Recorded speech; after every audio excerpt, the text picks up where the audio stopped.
Shalom. La colère est une émotion très largement partagée. La colère n'est pas un péché, mais elle peut conduire au péché. J'ai vu quelqu'un souffrir parce que dans sa colère, elle a boxé un mur. J'ai entendu parler d'une personne qui a asséné un coup fatal à un élève. Un autre a bastonné à mort son épouse. Un autre a déchargé un pistolet sur la poitrine d'un innocent. Des décisions terribles sont prises sous le coup de la colère. Il y a beaucoup de regrets, mais très peu de changements. J.K. Morley disait que la taille d'un homme se mesure à la taille de ce qui le met en colère.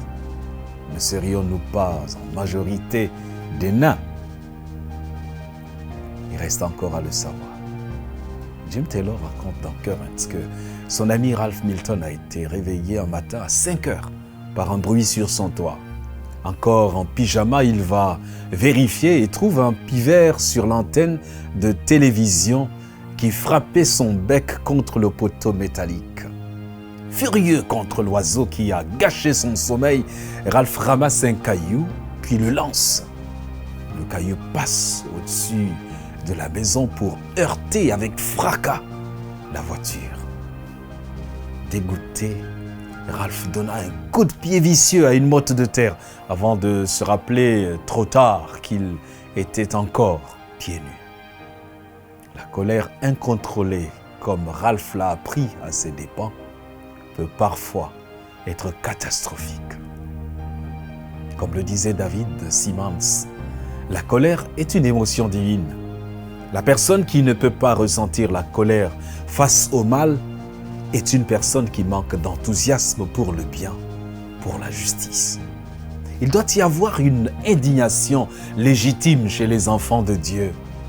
C'est une juste colère, une sainte colère, le fruit d'une conscience sensible au mal. Quand Dieu est déshonoré, quand l'innocent est opprimé, la colère sainte monte. Mais quand quelqu'un se met en colère parce qu'il est offensé, il ouvre son cœur à Satan. Dans Éphésiens chapitre 4, versets 26 à 27, nous sommes prévenus. Si vous vous mettez en colère, ne péchez point. Que le soleil ne se couche pas sur votre colère et ne donnez pas accès au diable. C'est aussi pourquoi Jacques distingue la colère de l'homme de la colère de Dieu. Il va dire car la colère de l'homme n'accomplit pas la justice de Dieu. Jacques chapitre 1, verset 20. Dieu a posé une question rhétorique à Jonas dont la tête chopait une insolation suite au dessèchement du ricin éphémère. Fais-tu bien de t'irriter? Fais-tu bien de t'irriter parce que tes intérêts sont menacés? Fais-tu bien de t'irriter parce que les autres réussissent là où tu as échoué? Fais-tu bien de t'irriter contre ton mari, ton épouse, pour avoir oublié ton anniversaire? Fais-tu bien de t'irriter par jalousie et envie contre ton semblable? Laisse ta colère, abandonne ta fureur, apporte-les à Jésus qui peut te changer et renouveler les dispositions de ton cœur, car celui qui est lent à la colère vaut mieux qu'un héros, et celui qui est maître de lui-même que celui qui prend des villes. Proverbe 16, verset 32. Mais comment se maîtriser? Dieu veut nous aider. Et dans le processus de notre transformation, nous devons fuir ceux qui s'enflamment pour des riens. Ne fréquente pas l'homme en colère. Ne va pas avec l'homme violent, de peur que tu ne t'habitues à ses sentiers, qu'ils ne deviennent un piège pour ton âme. Proverbe 22, versets 24 à 25. En outre, si nous avouons nos faiblesses à Dieu et demandons son aide, nous serons secourus. Nos blessures du passé ne vont plus nous emprisonner dans le ressentiment parce que nous avons appris à pardonner au pied de la croix. Nous ressemblons alors à Jésus.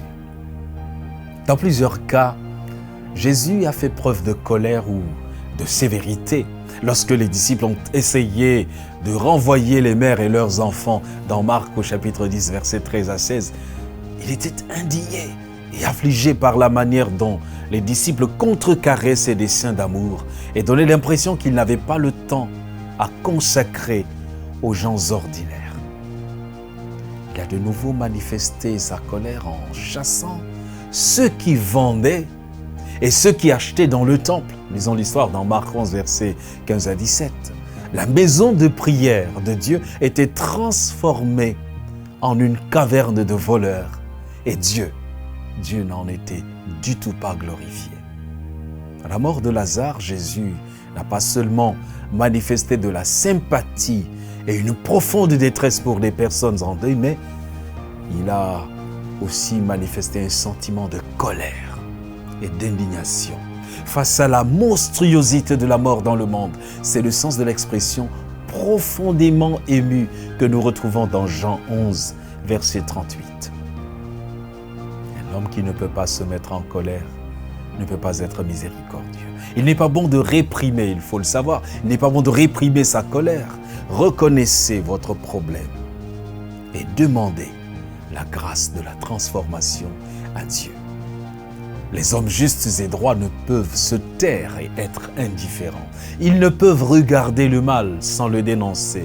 Ils sont de la race de Jean le baptiseur. Ils sont de la rampe d'Élie, le Tishbite, le prophète. Ils seront courageux pour dire au roi, au président, aux chefs qu'ils ont dépassé les limites, qu'ils ont violé le feu rouge. Ils ne dormiront jamais. Ils veilleront dans la prière et dans l'action jusqu'à ce que le droit soit restauré et que la justice soit établie.